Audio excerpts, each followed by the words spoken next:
안녕하세요. 결혼한 지 8년 차의 40대 워킹맘입니다. 오늘 제가 이렇게 찾아온 이유는 뻔뻔하기 짝이 없는 시부모님 이야기를 하기 위해서예요. 이번 일로 인해 남편에 대한 제 마음도 많이 식어서 이혼도 생각을 안 했던 건 아닌데 남편이 싹싹 빌면서 이혼은 못한다고 매달리는 거예요. 그리고 친정부모님도 아무리 여자가 능력이 있다고 해도 남편 없이 애를 혼자 키운다는 게 쉬운 일은 아니라면서 일단은 당분간 남편에게 기회를 줘보라고 하시대요. 그래서 일단 이혼 자체는 보류 중이기는 한데 정말이지 어쩌다 저희가 이 지경이 된 걸까요? 남편하고는 지인의 소개로 만났습니다. 당시 저는 온라인으로 의류 쇼핑몰을 운영 중이었고 남편은 중견기업을 다니는 회사원이었어요. 서로 첫 만남부터 호감을 느껴서 두세 번 데이트하고 바로 사귀는 사이가 되었지요. 사귀는 동안 어느 다른 연인들처럼 크고 작은 다툼이 있기는 했어도 이렇다 할 사건 사고는 없었기에 사귄 지 3년이 넘어갔을 때는 결혼을 한다면 당연히 이 사람과 하게 되겠구나 싶더라고요. 그리고 남편도 저랑 비슷한 생각이었는지 사귄 지 4년이 되기 전 저에게 정식으로 프로포즈를 해왔네요. 평소에도 농담 반 진담 반으로 결혼에 대해서 이런저런 이야기를 자주 나눴었어요. 하지만 딱 한 가지 주제만큼은 이야기를 나눠본 적이 없었는데 그건 바로 돈에 관한 것이었습니다. 사실 저는 어린 나이에 사업에 뛰어들었다 보니 돈 이야기를 많이 해서 좋을 게 없다는 건 진작에 알고 있었어요. 그리고 남편은 남편대로 돈에 관한 이야기라면 별로 흥미도 없고 속물 같다고 생각하는 눈치더라고요. 그래서 어차피 만나서 데이트하고 서로 선물하고 할 때는 비슷한 수준의 소비를 하고 있었으니 굳이 돈 이야기를 나눠야 할 필요성을 느끼지 못했습니다. 그런데 막상 본격적으로 결혼 이야기가 오가기 시작하니까 돈만큼 중요한 주제가 없더군요. 제가 먼저 남편에게 친정부모님의 직업이라던가 재산을 오픈했습니다. 친정아버지는 대기업에서 임원까지 하셨고 친정어머니는 전업주부시긴 했지만 부동산에 관심이 많으셔서 재산을 많이 불리셨다고요. 두 분 다 노후 준비도 되어 계시고 자식들한테 손 벌리실 분들은 아니라는 얘기도 했지요. 그리고 제가 버는 수입도 공개했습니다.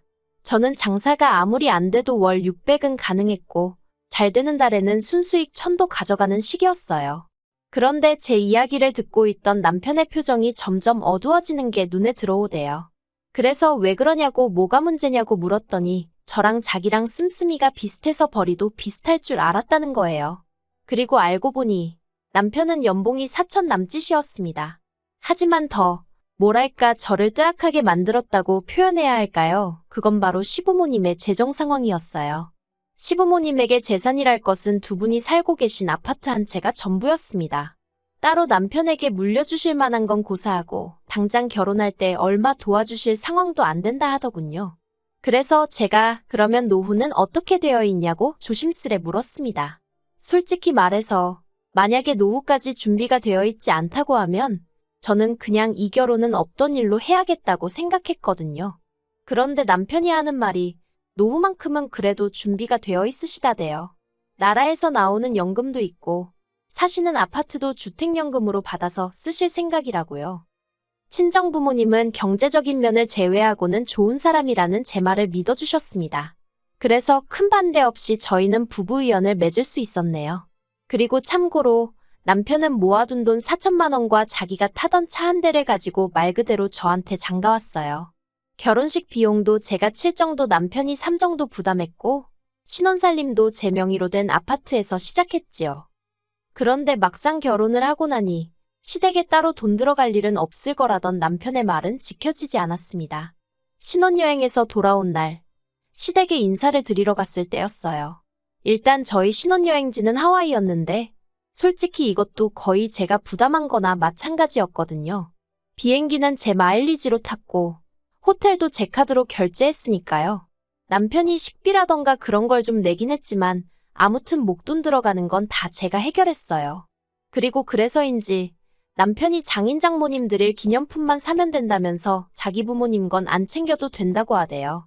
그런데 어떻게 그럴 수가 있겠어요?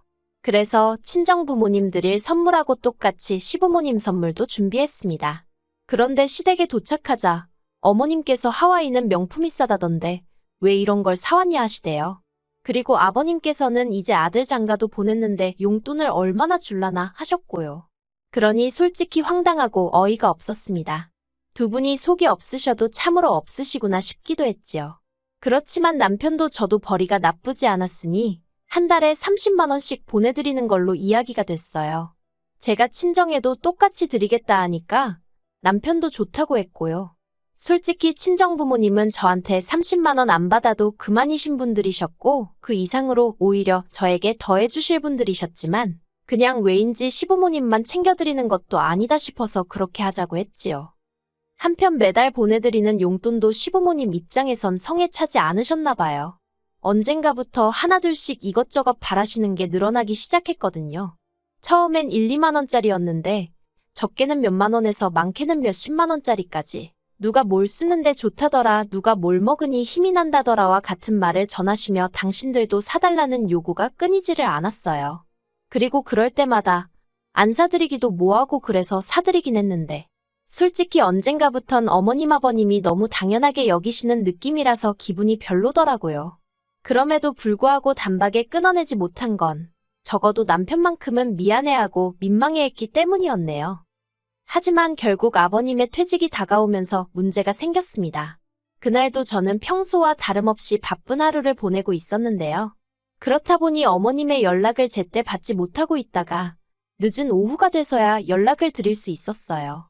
그런데 어머님께서 하시는 말씀을 듣고 저는 황당함의 경악을 금치 못했습니다.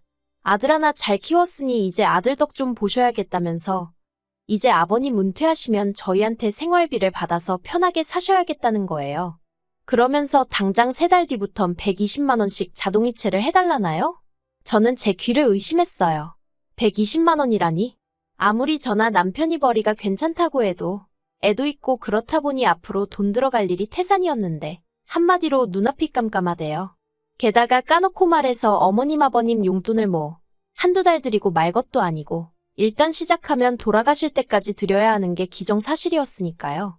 하지만 이런 제 걱정과는 상관없이 어머님은 당신 계좌번호는 문자로 보내겠다면서 꼭 자동이체해 놓으라고 몇 번을 당부하셨습니다.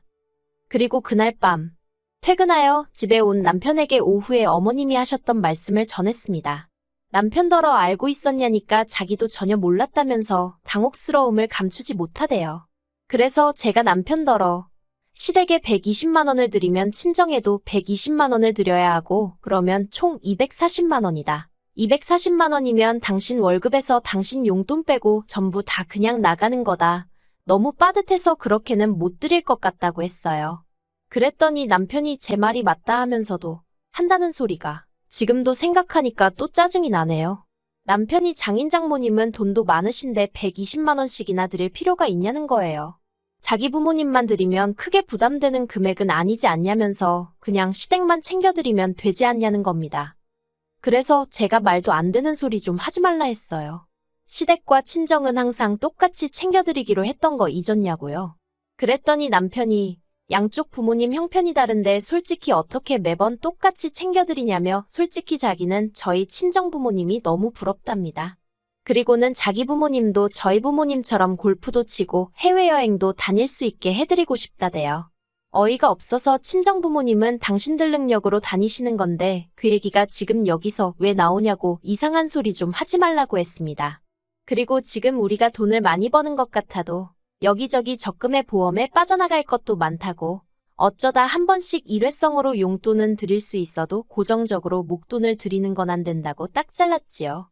그랬더니 남편이 그러면 몇 개는 이참에 해지하면 되는 거 아니냐면서 정말 우리가 돈이 없는 것도 아닌데 어떻게 부모님을 모른 척 하느냐고 저더러 정말 너무하다대요. 그래서 제가 남편더러 결혼할 때 분명히 나라에서 연금도 나오고 주택연금도 받으실 거라 하지 않았냐고 근데 왜 지금에서야 말을 바꾸냐고 화를 냈어요. 그런데 제가 연금 이야기를 꺼내자 남편이 입을 딱 다물고 더는 말을 안 하는 거예요. 그리고 그런 남편의 모습에서 아 어딘가 구린 데가 있구나 싶은 직감이 들었달까요. 그래서 남편을 계속해서 추궁했습니다. 시부모님 재정 상황에 있어서 나에게 미처 말을 못했거나 속인 부분이 있느냐고요.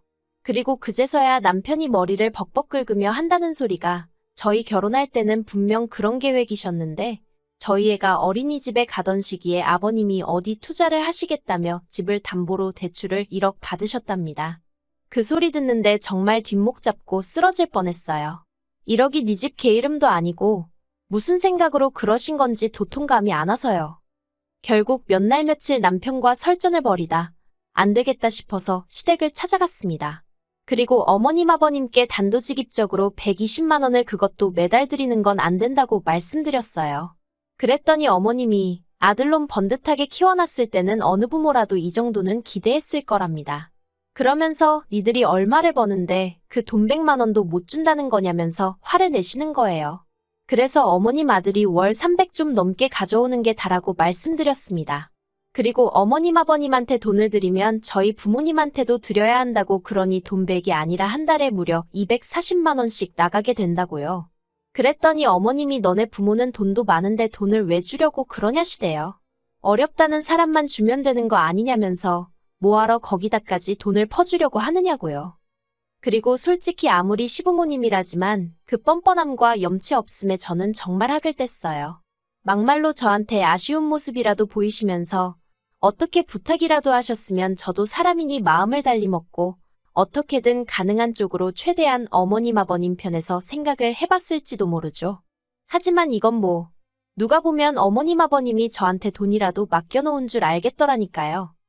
결국 저는 남편과 합의를 봤습니다. 생활비와 아이양육비 명목으로 200만 원을 각자 각출하고 나머지 수입은 알아서 따로 관리하자고요. 저더러 너무한다는 남편에게 너무한 건 내가 아니고 당신 부모님이니까 나를 원망하지 말라고 했어요. 그랬더니 자기도 뭐라 할 말이 없는지 반박은 못하고 궁시렁거리기만 하대요. 하지만 그러던지 말던지 더는 제 알바가 아니었지요. 저는 오히려 그렇게 생활비를 각출하고 나니까 여유가 생겨서 그전에는 돈 아까워 사지 못했던 브랜드 옷도 사입고 친구들 만나서 기분 좋게 밥도 한 끼씩 살 수 있어 좋았거든요. 그리고 지난주 어머님 생신을 축하하기 위해 호텔 중식당으로 향했습니다. 어머님 본인이 약속 장소며 시간까지 다 정하고 예약까지 하신 뒤 저희에게 통보를 해오셨대요. 혹시나 해서 찾아보니 인당 25만 원짜리 식당이었습니다. 어이가 없었지만 저보다 남편이 더 황당해하대요. 그도 그럴 것이 저야 제 몫만 지출하면 됐지만 남편은 3명분 즉 75만 원의 창가 쪽 뷰를 선점했다는 이유로 5만 원이 추가된 80만 원을 내야 하는 상황이었거든요. 식사가 시작되자 어머님은 제게 그나저나 왜 이렇게 양손이 가벼워 보이냐며 두둑한 봉투로 대신 가져왔냐고 물으셨어요. 그래서 제가 어머님께 남편에게 못 들으셨냐고 이제 양가 부모님 생신이라던가 명절은 각자 알아서 챙기기로 했다고 말씀드렸지요. 그리고는 남편더러 뭐 챙겨온 거 없냐고 웃으며 물었거든요. 그랬더니 남편이 저를 잠깐 노려보더니 주섬주섬 품 안에서 봉투 하나를 꺼내서 어머님께 드리더라고요. 그리고 저희 어머님의 전매 특허 앞에서 대놓고 봉투 열어보기를 선보이셨습니다. 그런데 어머님 안색이 갑자기 어두워지더니 이게 다냐며 짜증 섞인 목소리를 내셨어요. 그래서 얼만가 했더니 세상에 남편이 달랑 5만 원짜리 2장을 넣었던 모양입니다. 그러자 남편은 남편대로 돈이 없는데 어떡하냐며 짜증을 내더라고요. 그리고는 덧붙이기를 식당은 또 왜 이렇게 비싼 대로 했냐면서 이건 엄마 마음대로 정한 거니 엄마가 네 그러는 게 아니겠어요? 하이고 전에 싸울 때는 아주 어머님 아버님 안쓰러워 어쩔 줄을 몰라 하길래 효자납셨다 싶더니만 돈 80만 원 앞에서 무너질 줄은 몰랐죠. 그리고 그제서야 상황 파악이 되신 건지 어머님이 이게 다 무슨 일이냐며 어떻게 부부가 돈 관리를 따로 하느냐고 화를 내셨습니다. 저더러 아주 이기적이라며 그럴 거면 결혼은 못하러 했냐는 거예요. 그리고 저도 더는 참고만 있어선 안 되겠다 싶대요. 제가 어머님더러 저도 이럴 줄 알았으면 결혼 안 할 걸 그랬다고 그랬습니다. 그리고는 애만 아니면 어머님께 저 사람 돌려드리고 싶은 심정이라고 한마디 해버렸지요. 그리고 그렇게 집에 돌아오자 남편이 정말 언제까지 이럴 작정이냐입니다. 그래서 제가 남편더러 나는 누구처럼 공수표 날리고 그런 사람이 아닌 거 모르냐 했어요. 그리고는 오늘 어머님 아버님 태도를 보아하니 두 분이 달라지실 기미는 전혀 없어 보이고 당신하고 같이 살아서 나한테 득될 것도 없어 보인다 했습니다. 그랬더니 남편이 눈을 동그랗게 뜨더니 그게 무슨 소리냐며 설마 이혼하잔 소리냐며 그렇게는 못한대요. 그러더니 급기야 자기는 이제 제가 어머님 아버님한테 용돈을 드리던지 말던지 일절 신경 쓰지 않을 거고 간섭도 안 할 거고 아예 관심을 끊겠다면서 저더러 이혼만은 얘기하지 말라며 애걸복걸 난리도 아니더라고요. 그래서 일단은 이혼은 하지 않기로 했어요. 그리고 남편은 예전처럼 저더러 경제권을 가져가라 했지만 그것도 가져오지 않기로 했습니다. 그저 당분간은 어머님 아버님한테는 어떻게 하는지, 저와 애한테는 어떻게 하는지, 돈 관리는 어떻게 하는지 전부 다 지켜보려고요. 한 1년쯤 두고 보고 영 글렀다 싶으면 그때는 정말 더는 기회고나 발이고 그냥 이혼할 생각입니다. 아, 그리고 어머님 아버님은 저더러 괘씸하네 어쩌네 하시며 난리셨는데 그래도 그건 남편이 나서서 해결했어요. 남편이 이러다 자기 이혼당하면 어쩔 거냐며 어머님한테 아주 생난리를 친 모양이더라고요. 진작에 중간에서 역할 좀 똑바로 하지. 뭐 지금이라도 일단은 정신을 좀 차린 것 같으니 다행이다 싶지만 그래도 두고 봐야겠지요. 그리고 어머님 아버님께는 죄송한 마음은 전혀 없습니다. 거진 10년간 저는 저대로 최선을 다했고 다른 집 며느리들하고 비교하셔도 어디 꿀릴 데 없이 잘했다고 생각하거든요. 그래서 지금 후회도 없고 오히려 홀가분할 뿐이네요.